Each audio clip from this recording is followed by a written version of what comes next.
Hey guys, it's Burgos here, and in this video I'll talk about why cleansing is a key in Grave of Wrath dungeon in the Dragonheir Silent Gods. Now, Grave of Wrath are very different from rest of the dungeons, and this is the spells of the boss have a lot of debuffs.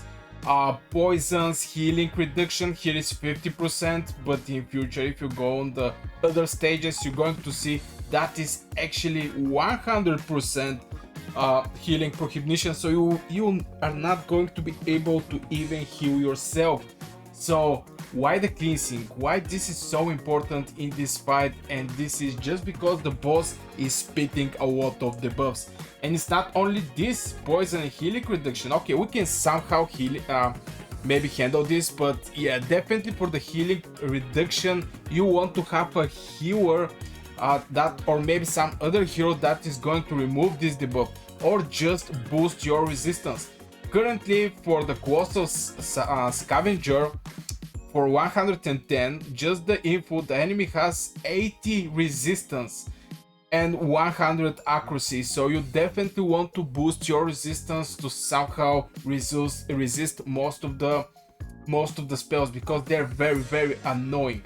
Also he have a healing and stuff like this, but we're going to talk about this.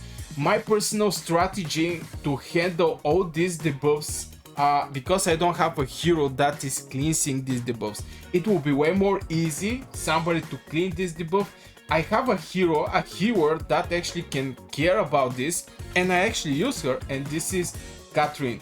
Now Catherine have this debuff immunity for 10 seconds when she heal everybody. This is absolutely great spell for the healer, but not everybody may have a Catherine. This is very important. If I'm going to suggest a hero that is going to handle this situation, it better be a rare that I actually don't have.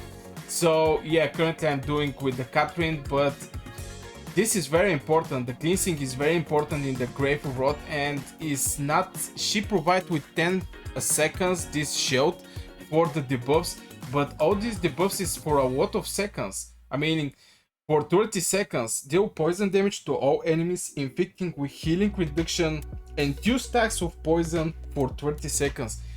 My 10 seconds is not actually going to prevent this 30 seconds poison and healing reduction. So somehow you have to find a way to actually stop this, and I think, in my personal opinion, is actually some hero that is going to cleanse, or maybe just take out all these debuffs. And in my case I'll use one rare that I'm going to show you, and this is Fitz.